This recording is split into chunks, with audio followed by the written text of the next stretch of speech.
తెలుసు, నీళ్ళేమో చంద్రబాబుకు, నిధులేమో రాహుల్ గాంధీకి, తెలంగాణ ప్రజలకు మాత్రం బూడిద. చేసిందేంది 20 నెలల్లో? ఇవాళ ఈ సివిల్ సప్లైస్ కుంభకోణం కానీ, అట్లాగే కొడంగల్ లిఫ్ట్ ఇరిగేషన్లో మీరు కేకును కోసినట్టు ఎంత బ్రహ్మాండంగా ఒక కంపెనీని ఈస్ట్ ఇండియా కంపెనీ అన్నాడు రేవంత్ రెడ్డి ఇదివరకు. ఆ కంపెనీకే ఇవాళ కొడంగల్ లిఫ్ట్ ఇరిగేషన్ ఆయన సొంత కాన్స్టిట్యున్సీలో సగం, ఇంకో సగం పొంగులేటి శ్రీనివాసరెడ్డి గారికి. అట్లాగే మిస్ వరల్డ్ అని ఒక కాంటెస్ట్ పెట్టాడు ఈ అందగాడు. ఇంకా మా జగదీష్ రెడ్డి గారిని పట్టుకొని నిన్నగాక మొన్న 3 ఫీట్లు ఉన్నాడు అంటున్నాడు. ఈయన పెద్ద అమితాబ్ బచ్చన్ అన్నట్టు. తిప్పి తిప్పి కొడితే నువ్వు 3 ఫీట్లు లేవు, నువ్వే పెద్ద పోటుగాడు లాగా ఆయన 3 ఫీట్లు ఈయన డైలాగులు. అంటే మనది మనం మర్చిపోతే ఎట్లా? కొద్దిగా ఎత్తు కుర్చీలో కూర్చోగానే అంత టెంపర్ వస్తుందా? కొద్దిగా టెక్నికల్ ప్రాబ్లమ్స్ ఉన్నాయి నీకు కూడా. ఎత్తు షూస్ వేసుకొని ఎత్తు కుర్చీలో కూర్చోగానే పెద్దోడు అయిపోతావా? అమితాబ్ బచ్చన్ అయిపోతావా? నేను అదే అడుగుతాను. ఈరోజు మిస్ వరల్డ్ అని పెట్టాడు ఈయన. మిస్ వరల్డ్ అని పెడితే ఏమైంది? అందులో ఒక అమ్మాయి మిస్ ఇంగ్లాండ్. కాంగ్రెస్ వాళ్ళ దౌర్భాగ్యం వల్ల ఇద్దరు కాంగ్రెస్ నాయకులు నన్ను వేధించారు, ఒక వేశ్యలాగా చూశారు. ఇంత నికృష్టమైన ప్రభుత్వం ఎక్కడా లేదని ఒక ఆడపిల్ల, వేరే దేశపు అమ్మాయి ఆడకూతురు దరిద్రం అని చెప్పి మధ్యలో వెళ్ళిపోయింది. కనీసం యాక్షన్ తీసుకున్నావా? కనీసం రాష్ట్ర పరువు అంతర్జాతీయంగా మంటగలిపినందుకు ఆడకూతులకు క్షమాపణ చెప్పావా? నీదో ప్రభుత్వం, నువ్వో ముఖ్యమంత్రి. రోత మాటలు, నికృష్టపు డైలాగులు తప్ప, వైఫల్యాలు దాచుకోవడానికి ఈ నికృష్టం తప్ప ఇంకోటి ఏంది? నేను ఇంకొకటి అడుగుతా ఉన్నా. కొన్ని బాకా పత్రికలు, ఆయన ఊ అన్నా తుమ్మినా దగ్గినా ఓహో ఆహా అని రాసే బాకా పత్రికలు, ఎందుకంటే వాళ్ళు ఆడిచ్చినట్టు ఆడుతున్నాడు ఈయన. జుట్టు మొత్తం వాళ్ళ చేతుల్లో పెట్టుకుని వాళ్ళు ఎట్టు తిరగమంటే అటు తిరుగుతున్నాడు, వాళ్ళకేం రాసి ఇవ్వమంటే ఇస్తున్నాడు. కాబట్టి వాళ్ళని అడ్డం పెట్టుకుని ఈయన నా మీద పెద్ద పెద్ద రాతలు రాసుకో. పక్కాగా చెప్తున్నా, శిశుపాలుడు కూడా 100 తప్పుల దాకా బతికాడు. నీకు కూడా టైం వచ్చింది. తప్పకుండా నీ నికృష్ట మాటలు, నీ దిక్కుమాలిన ఐడియాలజీతో మరి నువ్వు ఎన్ని డైలాగులు కొట్టినా కొంతమందిని కొంతకాలం మోసగించవచ్చు, కానీ అందరినీ ఎల్లకాలం మోసగిస్తాననుకుంటే కుదరదు. 10 ఏళ్లలో కేసీఆర్ గారు ఖమ్మానికి ఏం చేశారు అని ఒక సన్నాసి అంటాడు. ఏం చేశారా? 10 ఏళ్లలో కేసీఆర్ గారు చేసింది ఏమంటే, ఒకసారి గుర్తు తెచ్చుకోండి. 2014లో ఖమ్మం పట్టణం ఎట్లా ఉండే, 23లో ఎట్లా అయింది?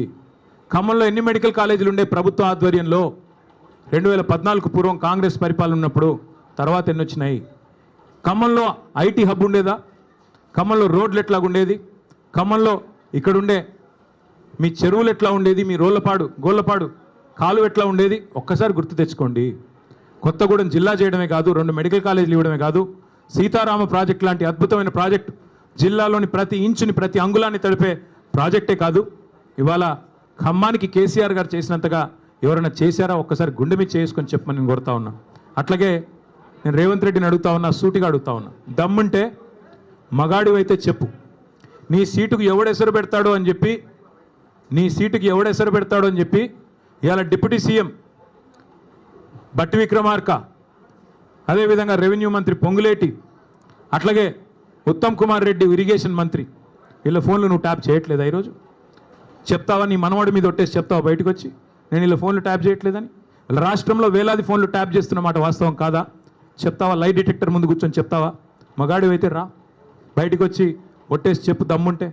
చేసేది దౌర్భాగ్య పనులు, గలీజ్ పనులు, మీదికెళ్ళి పెద్ద పెద్ద మాటలు.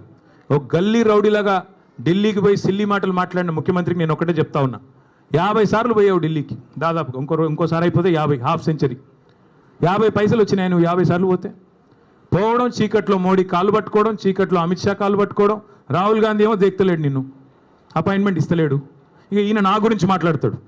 నేను చర్చకు రారా అయ్యా, నీ సవాలు నేను స్వీకరిస్తున్నా అంటే పారిపోయాను.